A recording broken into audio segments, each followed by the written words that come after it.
Amid preparations for the New Year celebrations, the National Capital Region Police Office today presented more than 1.4 million pesos worth of illegal firecrackers confiscated from various parts of Metro Manila. Andrea Salve is on the line for the details. Hi, Andrea, go ahead.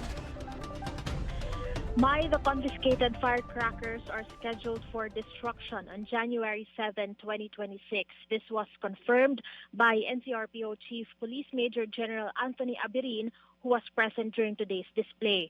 The Regional Police Office's Explosives Ordnance Disposal or EOD team earlier demonstrated the dangers posed by the firecracker brand Goodbye Philippines.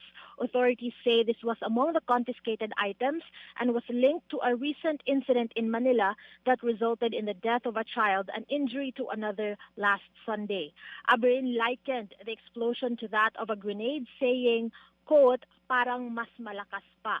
Based on updated NCRPO data, authorities have recorded 1 fatality and 27 injuries due to firecracker blasts, while 11 individuals have been apprehended for illegal possession.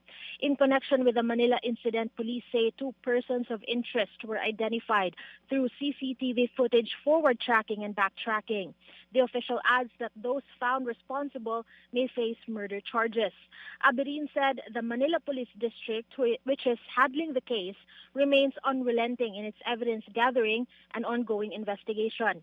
The regional director also urged the public to avoid using firecrackers and to immediately refer any discovered explosives to professionals such as the police or the Bureau of Fire Protection.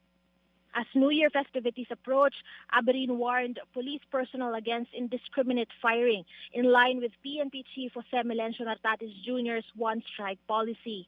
Meanwhile, he reminded deployed officers to remain vigilant, stay true to their oath of service, and ensure a safe and orderly New Year celebration. Andrea, how about modified mufflers? Did the NCRPO also give a warning on this? Yes, NCRPO Chief Abirin reiterated that the use of such is illegal. However, if it's used for New Year festivities, he also said that they may be more lenient just to make sure that the public avoids firecrackers. What's important, he said, is they change it back to regular ones after the celebration. Thank you, Andrea Salve reporting.